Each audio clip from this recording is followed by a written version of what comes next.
Matapos ang kontrobersyal na Game 1, tinablahan ng koponan ng San Miguel Beermen ang serye kontra TNT Tropang 5G sa PBA Philippine Cup Finals kahapon, July 16. Ang pag-atake ng San Miguel sa paint ay naging epektibo sapagkat si Mota Utua at Junmar Fajardo ay nakatuon lang sa pag-i-score beneath the basket.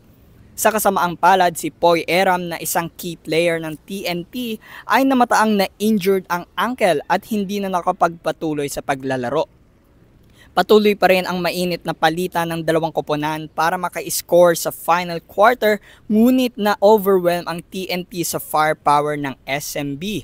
Dito nakapag-ambag si veteran Chris Ross ng SMB ng isang efficient performance na naman sa kanyang 4 na steals. Samantala sa buong TNT team ay mayroon lang silang 4 na steal sa pangkabuuan. Naging mainit naman si Don Troliano at tinanghal na best player of the game.